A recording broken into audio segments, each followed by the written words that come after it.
ആദ്യമായിട്ട് ഒരു റിക്വസ്റ്റ് എല്ലാവരോടും ഉള്ളത്, ഇത് പറയുന്ന സമയത്ത് ആദ്യം നിങ്ങളതൊന്ന് ശ്രദ്ധിച്ചിരുന്ന് കേൾക്കൂ. കേട്ടതിന് ശേഷം പലർക്കും എന്നെ തെറി വിളിക്കണം തോന്നും. സ്വാഭാവികം. ഞാനിതിനകത്ത് കുറെ സ്റ്റഡീസ് നടത്തിയിട്ടാണ് ഇപ്പൊ 2-3 ദിവസം കഴിഞ്ഞിട്ട് വന്നിരിക്കുന്നത്. എനിക്കറിയാവുന്ന കുറെ കാര്യങ്ങളുണ്ട്. സോണം വാങ്ഡൂസിന് എനിക്ക് സോണം പൊന്ന് സാറേ, ആദ്യം അതിന്റെ പേര് പറയാൻ പഠിക്കുക, എന്നിട്ട് ഡേറ്റ് തപ്പി പോവൂ.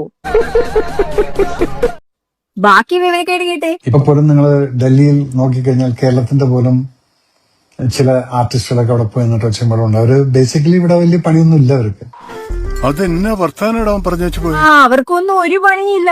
ഇന്നലെ മമ്മൂക്ക വന്ന് സപ്പോർട്ട് ചെയ്തു, ഒരു പണിയില്ല. ദുൽഖർ വന്ന് സപ്പോർട്ട് ചെയ്തു, ഒരു പണിയില്ല. ടോവിന് വന്നു, പണിയൊന്നുമേ ഇല്ല. അതുകൊണ്ടാണല്ലോ സപ്പോർട്ട് ചെയ്തത്.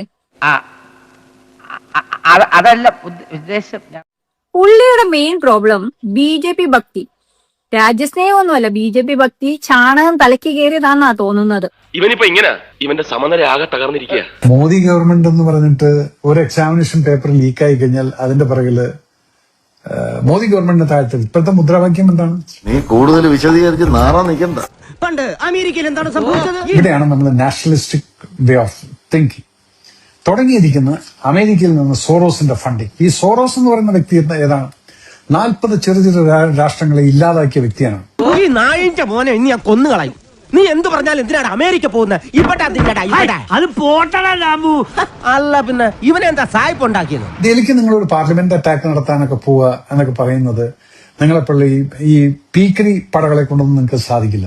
അതിന്റെ മുന്നിൽ നിങ്ങൾ പ്രക്ഷോഭം നടത്താൻ പോയി കഴിഞ്ഞാൽ അതിന് അതിൻ്റെതായിട്ടുള്ള കിട്ടും. ഇവൻ മഹാ തെണ്ടി തന്നെ.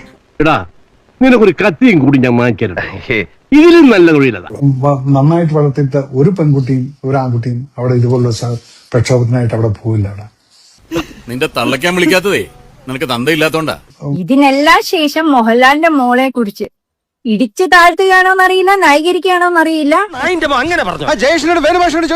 എനിക്ക് മായ എന്ന് പറഞ്ഞ പെൺകുട്ടിയെ കുട്ടിക്കാലം തൊട്ട് ജനിച്ച അന്ന് മുതലൊക്കെ ഞാൻ കാണുന്ന ഒരു കുട്ടിയാണ്. ആ കുട്ടിക്ക് രാഷ്ട്രീയപരമായിട്ടുള്ള ഒരു നോളജോ ഇതൊന്നുമില്ല. ഇതൊക്കെ ആരെങ്കിലും പറഞ്ഞിട്ട് വേണോ നമുക്ക് ഊഹിച്ചൂടെ? കുട്ടിക്കാലം മുതലൊക്കെ ഏതെങ്കിലും ഒരു അനിമൽ, ഒരു നാൽക്കാലി, ഒരു പട്ടി, സ്ട്രേ ഡോഗിനെ പോലും കണ്ടു കഴിഞ്ഞാൽ അതിന്റെ പിറകിൽ കരഞ്ഞുകൊണ്ട് നടന്നിരുന്ന ഒരു മായനെ ഞാൻ കണ്ടിട്ടുണ്ട്. പലതും മനസ്സിലാക്കി കഴിഞ്ഞാൽ അത് മനസ്സിലാവുന്നതുമാണ്. അതിൽ കൂടുതലൊന്നും എനിക്ക് ഇതിനെക്കുറിച്ച് സംസാരിക്കാനില്ല.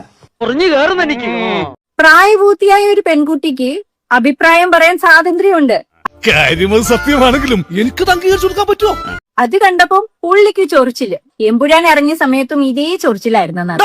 എന്റെ മുമ്പിൽ നീ ഇവിടെ കൊണ്ടുപോയിക്കോ, ഞാനിപ്പോ വരാം. ഈ ഒലക്കി അരി ഇടിക്കാൻ